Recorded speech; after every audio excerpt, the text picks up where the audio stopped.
The conference room was alive with conversation when my phone lit up with a call from Tyler. I stepped into the hallway, expecting our usual banter about my trip and when I'd be home. Instead, his voice came through cold and arrogant. "Oh, I'm divorcing." "You," he said, his tone almost triumphant. "I've already sold the apartment, so you'll have to find a new place to live." For a moment, I couldn't breathe. The sheer nerve of it, the total lack of remorse, was almost unbelievable. As his words sank in, my grip tightened on the phone. "You sold the apartment?" I asked, my voice steady. "Yeah," he replied with a dry laugh. "Nicole and I need the money to start our life together. She deserves a better place than that tiny apartment anyway." The name Nicole stung. I'd suspected for months there was someone else. Tyler's late nights, his sudden work trips, the growing distance between us, but hearing her name so casually, as if I were the intruder in their story, lit a fire in me. "Sounds good," I said, evenly refusing to give him the satisfaction of hearing me break. "My name is Amelia. And until that phone call, I thought I was married to a man I could trust." Tyler and I had been together for 6 years, and while our relationship wasn't perfect, I believed in our partnership. We had worked hard to buy our cozy 2-bedroom apartment, a place in the city that I had fallen in love with the moment I saw. It wasn't just a home. It was a symbol of everything we'd built together. Or so I thought. Looking back, the signs had been their small cracks I had chosen to ignore. Tyler's dismissive attitude about our finances, his tendency to brush off my worries with a charming smile and a quick kiss. I had always assumed his confidence came from knowing what he was doing. Now I realized it came from knowing he could manipulate me. The rest of the day was a blur. My mind raced even as I sat through client meetings, nodding at all the right moments. Tyler thought he had one. He believed he could pull the rug out from under me, sell the home I had worked so hard for, and walk away scot-free. But there was one crucial detail he didn't know. The apartment deed had been in my name alone for months. I had it transferred when we refinanced earlier in the year, a move Tyler had agreed to without much thought because it meant a lower interest rate. He had never bothered to ask about the details or read the paperwork he had signed. His carelessness was going to be his downfall. By the time I got back to my hotel room, my shock had been replaced by resolve. I wasn't going to cry or beg. Tyler wanted a fight. Fine, but it was a fight I was going to win. The first person I called was Chloe, my lawyer and longtime friend. I laid out the situation in painstaking detail, my voice calm even as my heart pounded. "He sold the apartment," she repeated, incredulous. "Does he even realize he can't do that without your consent?" "Apparently not," I said, a hint of amusement in my tone. "He thinks he's already spent the money on his new life with Nicole." Chloe gave a dry laugh. "Well, he's in for a rude awakening. The sale is invalid. You can prove sole ownership, and if he's taken any money from the buyer, he's on the hook for fraud." The word fraud sent a jolt of satisfaction through me. "What do we need to do?" I asked. "First, we'll notify the buyer that the sale isn't legal," Chloe said. "Then we'll draft a formal letter for Tyler outlining the consequences of his actions. If he's dumb enough to try anything else, we'll take him to court." After I hung up, a strange sense of calm settled over me. Tyler thought he had outsmarted me, that he had left me powerless and scrambling. But he had only set himself up for the ultimate humiliation. I spent the rest of my trip focusing on my work, compartmentalizing my emotions, and channeling my energy. The betrayal hurt. But the prospect of reclaiming my life and watching Tyler's smugness crumble gave me a sense of purpose I hadn't felt in months. When I boarded the plane home, I was ready to face Tyler, ready to dismantle his lies, and ready to start a new chapter without him.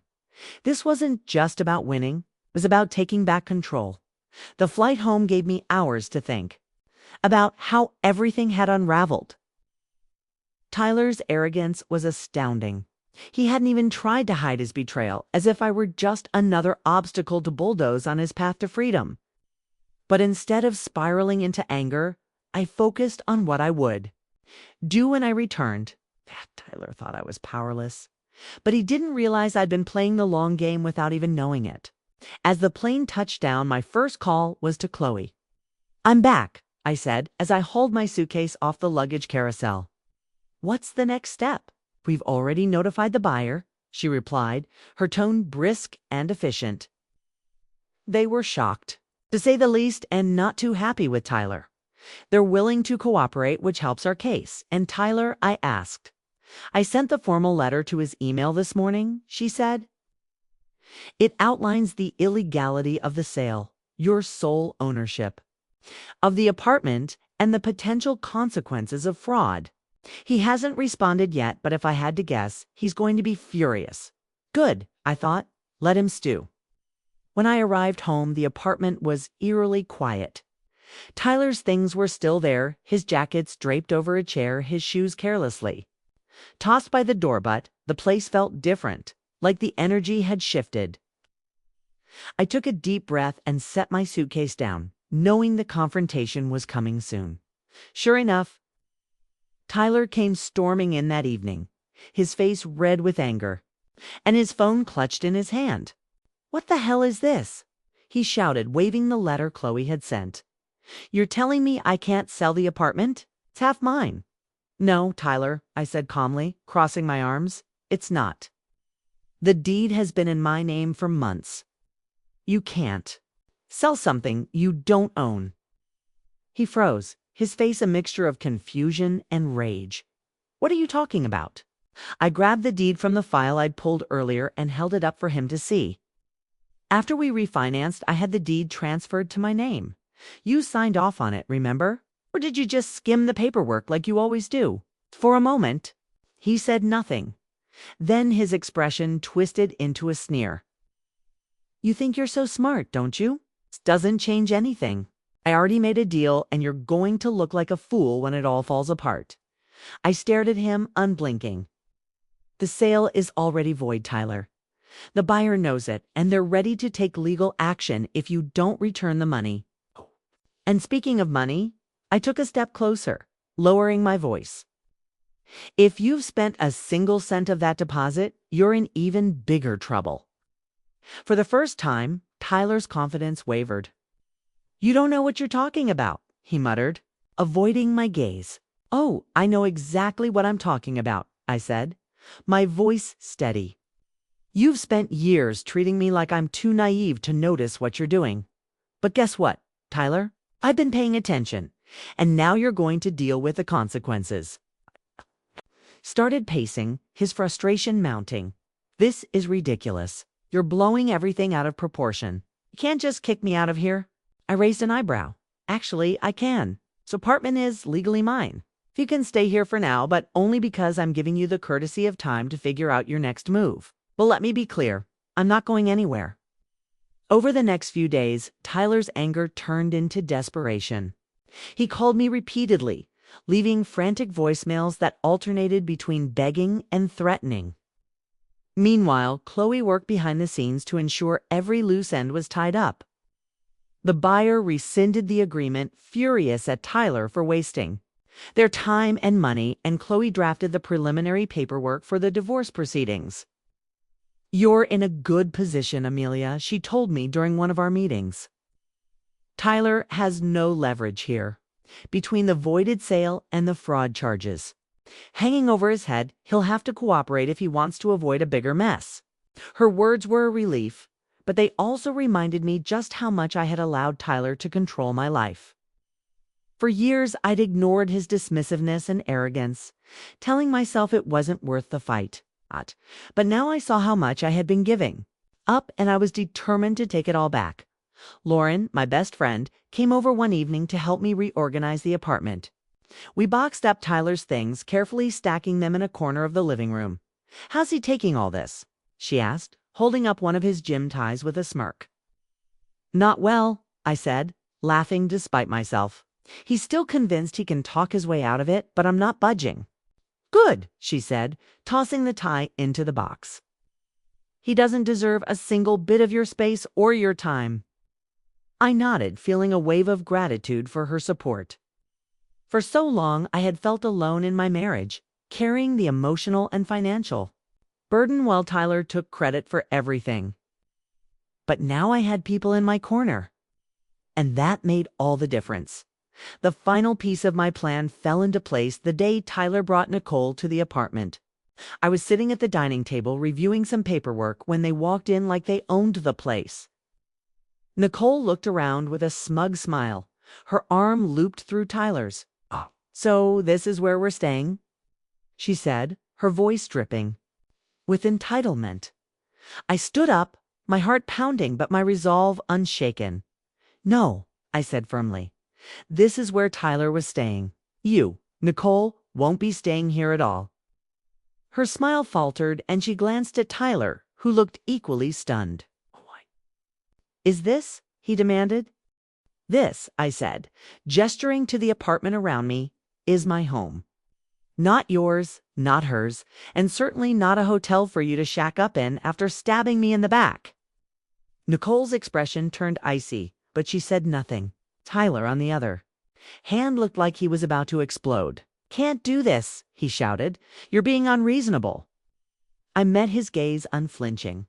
"No, Tyler, what's unreasonable is thinking you could sell my home, walk away with the money, and expect me to just roll over. You're lucky I haven't filed criminal charges." Tyler stood in the doorway, his face red with frustration, while Nicole crossed her arms, looking increasingly uncomfortable. "You're being ridiculous, Amelia," he said, his voice laced with desperation. "You can't just kick me out of my own home." I took a step forward, my voice calm but unwavering. "This is my home, Tyler. The deed has been in my name for months, and you know that. You signed the paperwork without even reading it, just like you always do. So, no, this isn't your home anymore." Nicole glanced at Tyler, her perfectly manicured hand tightening around her purse strap. "Wait, what's she talking about?" she asked, her tone sharp. "You said this was your apartment, that you sold it." He flinched, trying to wave her off. "It's complicated. I'll handle it." "Oh, it's not complicated," I said, stepping closer. "You tried to sell an apartment that doesn't belong to you. That sale is void, Tyler, and as of right now, you don't have a leg to stand on." Nicole's composure cracked. "You mean the money you told me you had?" She stopped mid-sentence, her voice rising. "Oh my God, did you lie about that too?" "Nicole, let me explain," Tyler said quickly, holding his hands up, but she wasn't having it. "No," I said, cutting him off. "Let me explain. Tyler tried to sell the apartment behind my back, thinking he could pocket the money and leave me with nothing. What he didn't know is that I had the deed transferred to my name months ago. So not only did he fail to sell it, but he also committed fraud by pretending he could." Nicole's mouth opened and closed like a fish gasping for air. "Fraud?" she whispered, taking a step away from him. "Are you serious?" "Yes, fraud," I said, crossing my arms. "And I'm prepared to press charges if he doesn't get his things and leave." By the end of the day, Tyler's facade finally cracked. "You can't do this, Amelia," he said, his voice pleading now. "We've been together for 6 years. You can't just throw me out." "You threw me out the moment you made that phone call," I said, my voice hardening. "You told me you were divorcing me and laughed about me having to find a new place to live. You didn't just betray me, Tyler. You tried to ruin me. So don't stand there and act like you're the victim." Nicole took another step back, her eyes darting. "Between us." "This is insane," she muttered, clutching her purse tighter. "You didn't tell me any of this, Tyler. You said you had everything handled." He turned to her, desperation written all over his face. "Nicole, I can fix this. I just need she." Cut him off with a raised hand. "Don't. Don't." Without another word, she turned on her heel and stormed out. Leaving him standing there stunned, I couldn't help but smile as the door clicked shut behind her.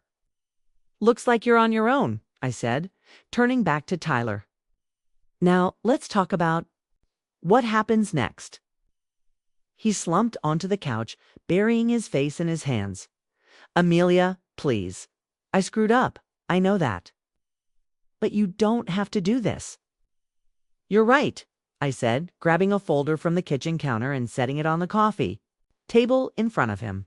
I don't have to do this, but I'm going to. This is the divorce paperwork. My lawyer has already drafted it, and I suggest you sign it quickly. The sooner you do, the sooner we can both move on.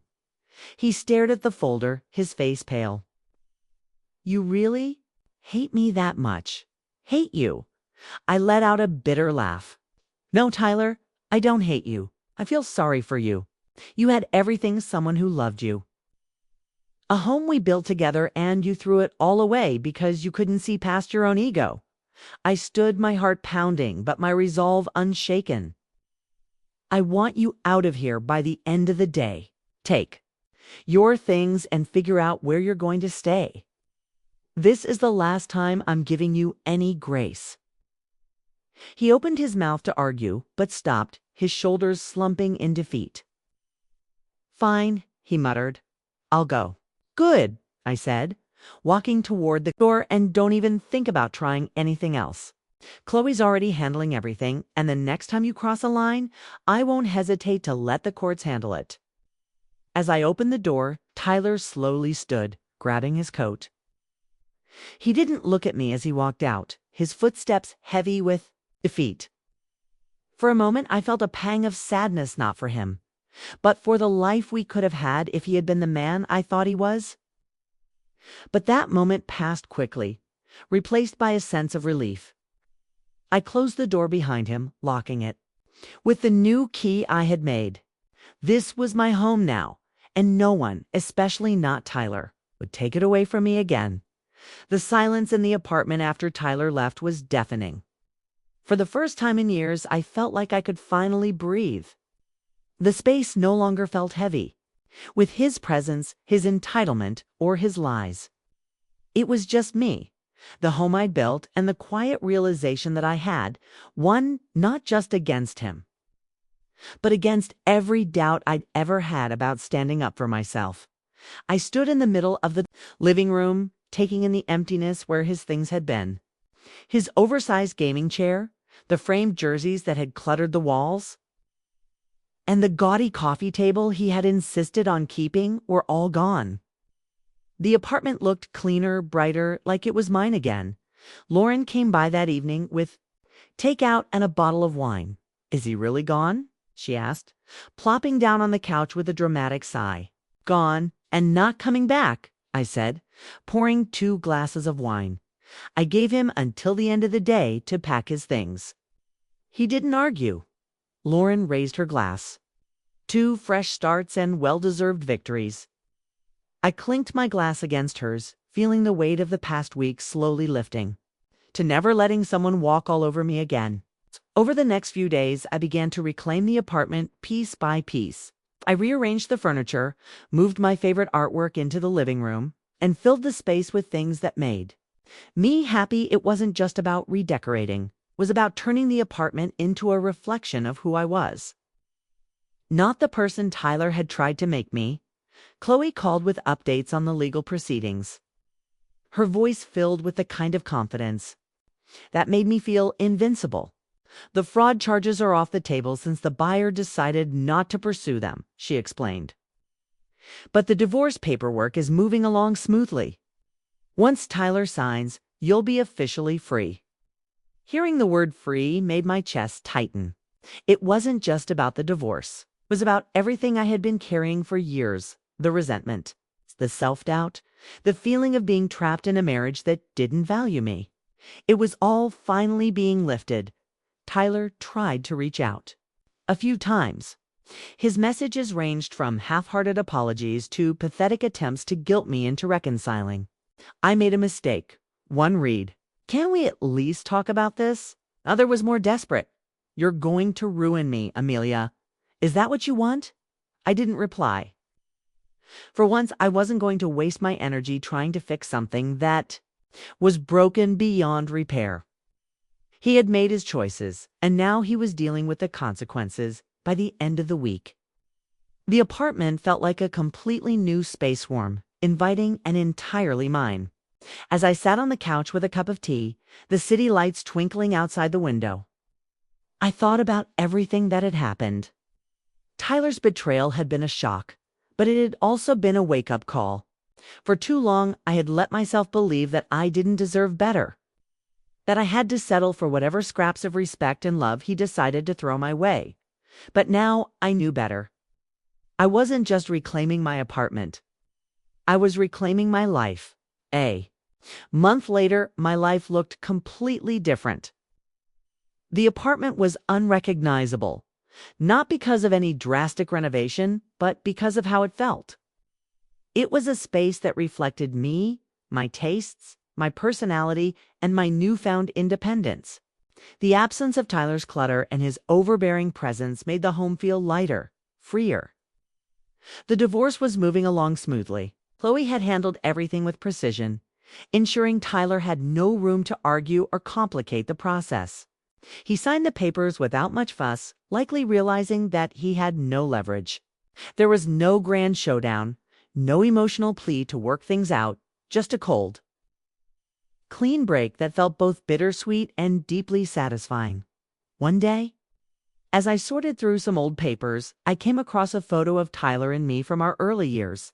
Together, we were smiling, arms around each other, full of hope and promise. I stared at it for a moment, letting the memories wash over me. There had been good times, moments when I truly believed we were building a life together. But those moments were gone, overshadowed by years of neglect, manipulation, and betrayal. I tucked the photo into an envelope and put it away in a drawer. It wasn't worth keeping out in the open, but I wasn't ready to throw it away either. It was a part of my past, but it didn't define me anymore. Lauren and I celebrated the finalized divorce with dinner and drinks at a trendy rooftop bar downtown.